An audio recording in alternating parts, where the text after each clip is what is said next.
Hello everyone, आज है 13 जुलाई और आज इस वीडियो में हम बात करने जा रहे हैं रिलायंस इंडस्ट्रीज के बारे में। देखिए, रिलायंस इंडस्ट्रीज हर रोज एक नए रिकॉर्ड बना रही है। आज भी एक नया रिकॉर्ड इन्होंने बनाया है। 1935 रुपए के ऊपर शेयर ट्रेड कर रहा है। आपको बता दें कि अभी हाल ही में 3 साढ़े 3 महीने पहले ये शेयर 880 रुपए के आसपास ट्रेड कर रहा था। आज इसने जो पैसा है वो 2.5 गुना करके दिया, ऑलमोस्ट 2.5 गुना पैसा करके दिया है, वो भी बहुत ही कम वक्त में।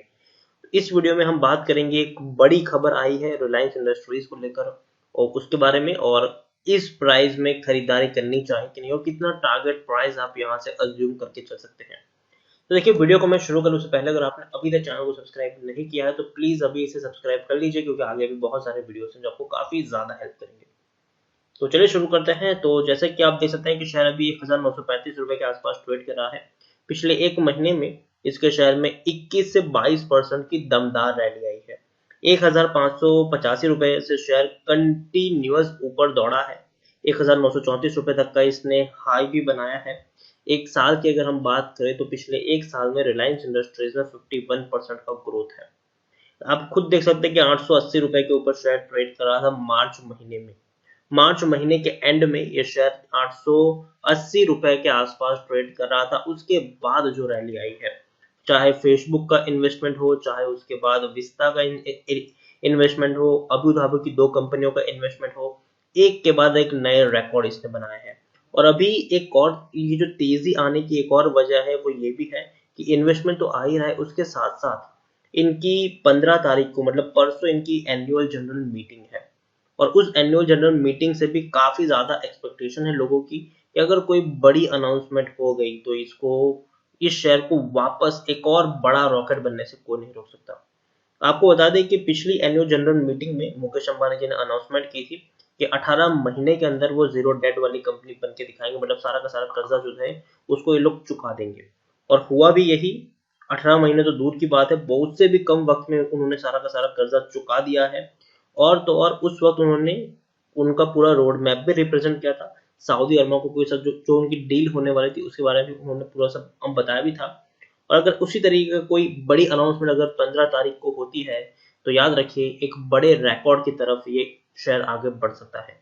अगर आप मेरे चैनल को रेगुलर फॉलो कर रहे हो तो ये वो वक्त था जब मैं आपको कंटिन्यूअस रिलायंस इंडस्ट्रीज के ऊपर वीडियो बनाकर आपको इन्फॉर्म कर रहा था कि भैया खरीदारी की है तो बने रहो, फ्रेश बाइंग करना चाहो तो करो, दमदार शेयर है ये, बढ़िया मौका है, डरने की जरूरत बिल्कुल भी नहीं है। ये वो वक्त था जहां पर मैं कंटिन्यूअस वीडियो बना रहा था और मैं आपको बाइंग की रेटिंग दे रहा था। और अब जब इतने बड़े प्राइस पर पहुंचा है तो बात करना तो बनता है कि मुनाफा वसूली कर ले या बने रहे। उसके बारे में मैं बात करें उससे पहले पिछले 3 साल में 155% का ग्रोथ है। 760 रुपए के आसपास का यहाँ पर लो बना है। एक बहुत बड़ी रैली हमें ऑलरेडी रिलायंस इंडस्ट्रीज में देखने को मिली। हालांकि कोविड के चलते गिरावट आई थी लेकिन वापस से रिकवर कर लिया। इससे पहले भी कई गिरावट आई लेकिन शेयर ने रिकवर कर लिया। तो मतलब अगर गिरावट आती है ना तो ये वो शेयर है जिसमें आपको खरीदारी करनी चाहिए, पैनिक करने की या डरने की जरूरत नहीं है। अगर कोई गिरावट आ रही तो वो शॉर्ट टर्म की गिरावट है। लॉन्ग टर्म में ये शेयर रॉकेट की तरफ भागता हुआ आपको देखने को मिल जाएगा। यहाँ पर हम देखें तो लार्ज कैप स्टॉक है, 12,25,000 करोड़ से भी ज्यादा का इसका मार्केट कैप है।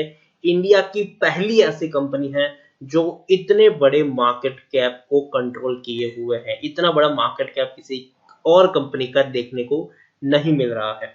एनएससी में अगर हम देखें तो 3,21,00,000 से भी ज्यादा का वॉल्यूम ट्रेड है।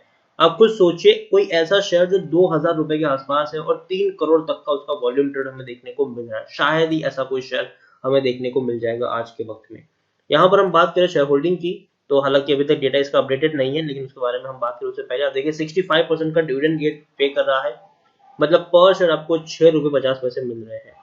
लेटेस्ट अपडेट ये है कि भैया क्वालकॉम ने यहाँ पर 730 करोड़ रुपए का इन्वेस्टमेंट किया है। 730 करोड़ रुपए का इन्वेस्टमेंट किया है क्वालकॉम। देखिए बहुत बड़ी कंपनी है ये क्वालकॉम, बहुत बड़ी कंपनी है ये। आपने इनके चिपसेट्स देखे होंगे, मोबाइल्स में काफी ज्यादा इस्तेमाल होते हैं। और 730 करोड़ का इन्वेस्टमेंट किया है। और हो सकता है देखिए अगर एक चीज अगर हम बात करें तो रिलायंस इंडस्ट्रीज ऑलरेडी टेलीकॉम के बिजनेस में है लेकिन धीरे धीरे अभी हम बात करें तो फीचर फोन भी इनके आते हैं। उम्मीद करते हैं कि आने वाले कुछ सालों में एक दो साल में हमें रिलायंस के स्मार्टफोन भी देखने को मिल जाए।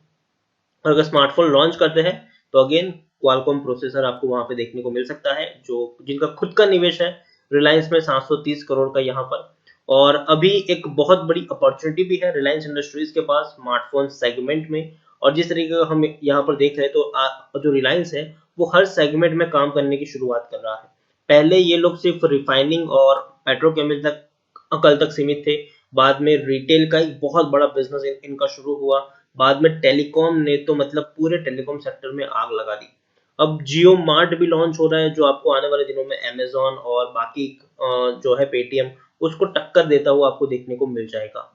तो जियो मार्ट भी है यहाँ पर। और हो सकता है कि अगर टेलीकॉम में इन्होंने शुरुआत की है, फीचर फोन भी इन्होंने लॉन्च किए हुए हैं, तो अगर भविष्य में स्मार्टफोन भी अगर लॉन्च करता है तो वो एक बड़ा जो सेगमेंट है उसको ये टैप कर सकते हैं रिलायंस इंडस्ट्रीज। और अभी जो बाइकआउट चाइना का जो सेंटीमेंट चल रहा है, अगर उसमें ये लोग जाते भी हैं तो एक बहुत बड़ा इनको फायदा भी मिल सकता है, क्योंकि काफी लोग चाइनीज स्मार्टफोन को बाइकआउट करने की तरफ आगे बढ़ रहे हैं।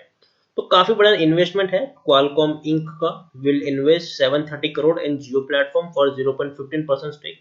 बहुत ही कम हिस्सा है, 0.15% का एक हिस्सा इन्होंने खरीदा है। और देखो कंपनी का जो मार्केट कैप है वो भैया 12 लाख करोड़ से भी ज्यादा का इनका मार्केट कैप है। और Qualcomm world's top wireless technology companies is the third technology investor in Jio after Facebook Inc. and American semiconductor giant Intel। देखिए इससे पहले फेसबुक और इंटेल ने एक बहुत बड़ा निवेश किया है। उसके बाद अगर हम बात करें टेक्नोलॉजी कंपनीज की तो क्वालकॉम ने भी यहाँ पर एक बहुत बड़ा दांव खेल लिया है। तो काफी बड़ी रैली हमें ऑलरेडी देखने को मिली है। अगर हम इनके निवेश की बात करें तो सबसे पहला निवेश आया था फेसबुक का और 9.99% की स्टेक थी। 43,574 करोड़ के आसपास का निवेश था ये। उसके बाद सिल्वर लेक, उसके बाद विस्टा, उसके बाद जनरल अटलांटिक, उसके बाद केकेआर, उसके बाद मुबाडला, उसके बाद सिल्वर लेक, उसके बाद एडीआईए, उसके बाद टीपीजी, एल कैटरॉन, पीआईएफ, इंटेल और अब क्वालकॉम। काफी बड़े बड़े निवेश यहाँ पर देखने को मिले। क्वालकॉम का निवेश हालांकि बाकी लोगों के कंपैरिजन में काफी कम है, लेकिन फिर भी एक बहुत बड़ा निवेश हम कंपनी के तौर पर अगर हम देखें तो आपको सोचिए कि क्वालकॉम जैसी फंडम इतनी दमदार कंपनी भी यहाँ पर निवेश कर रही है, इंटेल जैसी बढ़िया कंपनी निवेश कर रही है, उसके साथ साथ फेसबुक जैसी बढ़िया कंपनी यहाँ पर निवेश कर रही है। तो कुछ तो सोच के निवेश किया होगा इन लोगों ने, कुछ तो सोच के निवेश किया होगा। रिलायंस इंडस्ट्रीज के बारे में अगर हम देखें तो टेक्निकल रेटिंग शानदार है इनकी। पी 41.94 है, हालांकि हाई पी है इंडस्ट्री पी से, लेकिन इतना तो बनता है क्योंकि कंपनी दमदार है। इंडस्ट्री पी 37.40 के आसपास है। बुक वैल्यू 706 है। प्राइस टू बुक वैल्यू 2.71 है। ईपीएस 45.70 है। डिलीवरीज तकरीबन 21 के आसपास देखने को मिली है। According to Moneycontrol users 80% लोग खरीदने की सलाह दे रहे हैं, 16% लोग बेचने की सलाह दे रहे हैं और 4% लोग होल्ड करने की यहाँ पर बात कर रहे हैं। यहाँ पर अगर हम देखें तो हालांकि मार्च में इनको मुनाफा काफी कम हुआ था, 6,575 करोड़ का ही प्रॉफिट था।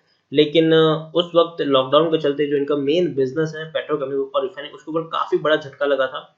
लेकिन उसके बाद जो कमान संभाली है और टेलीकॉम ने, वो वाकई में काबिल तारीफ है। यहाँ पर अगर हम देखें तो प्रमोटर अपनी हिस्सेदारी क्वार्टर दर क्वार्टर इंप्रूव कर रहे हैं। 50.05% की होल्डिंग 50.09% है। हर क्वार्टर में प्रमोटर अपनी होल्डिंग को बढ़ाया है, एक भी शेयर गिरवी नहीं है। एफआईएस ने भी खरीदारी की है, 23.70% की होल्डिंग 24.91% है। म्यूचुअल फंड जहां थे वही है, 5.36% की होल्डिंग 5.13% है। इंश्योरेंस कंपनी भी ऑलमोस्ट थोड़ी सी हिस्सेदारी जरूर कम की है, 6.80% की होल्डिंग 6.22% की देखने को मिल रही है। ओवरऑल रिलायंस इंडस्ट्रीज के बारे में अगर हम बात करने जाए तो देखिए 2 दिन बाद इनकी एनुअल जनरल मीटिंग है 15 जुलाई को, और काफी ज्यादा एक्सपेक्टेशन है उस तारीख से जुड़े हुई अनाउंसमेंट के बारे में। अगर कोई बड़ी अनाउंसमेंट हो जाती है तो वाकई में शेयर रॉकेट बन जाएगा। अगर आप मेरे चैनल को रेगुलर फॉलो करें तो पिछले 3 महीने से मैं आपको यहाँ पर 2,000 रुपए का टारगेट प्राइस बता रहा हूँ, और अब ये ऑलमोस्ट उसको टच करने के करीब है। तो मुझे लगता है कि अब यहाँ से हमें टारगेट प्राइस बढ़ाना चाहिए। मुझे लगता है कि यहाँ से शॉर्ट टर्म का जो टारगेट है वो 2100 रुपए के आसपास होगा, और लॉन्ग टर्म का 2,500 रुपए के आसपास का टारगेट प्राइस आप लेके चल सकते हैं। बढ़िया क्वालिटी का शेयर है, जब भी गिरावट आए आपके पास मुझे लगता है कि खरीदारी का मौका है, खरीदारी करो। जब भी गिरावट है तब खरीदारी करो। खरीदा है तो बने रहो, पैनिक में आकर बेचने की जरूरत नहीं है। बढ़िया क्वालिटी का ये शेयर है। तो इसी साथ वीडियो को एंड करूंगा। अगर आपको वीडियो पसंद आया हो तो प्लीज इसे लाइक करें, शेयर करें। अगर आप चैनल पर पहली बार है तो प्लीज सब्सक्राइब करें, और रिलायंस इंडस्ट्रीज के बारे में आप क्या सोचते हैं वो भी आप मुझे कमेंट में लिखकर बता सकते हैं। Thank you.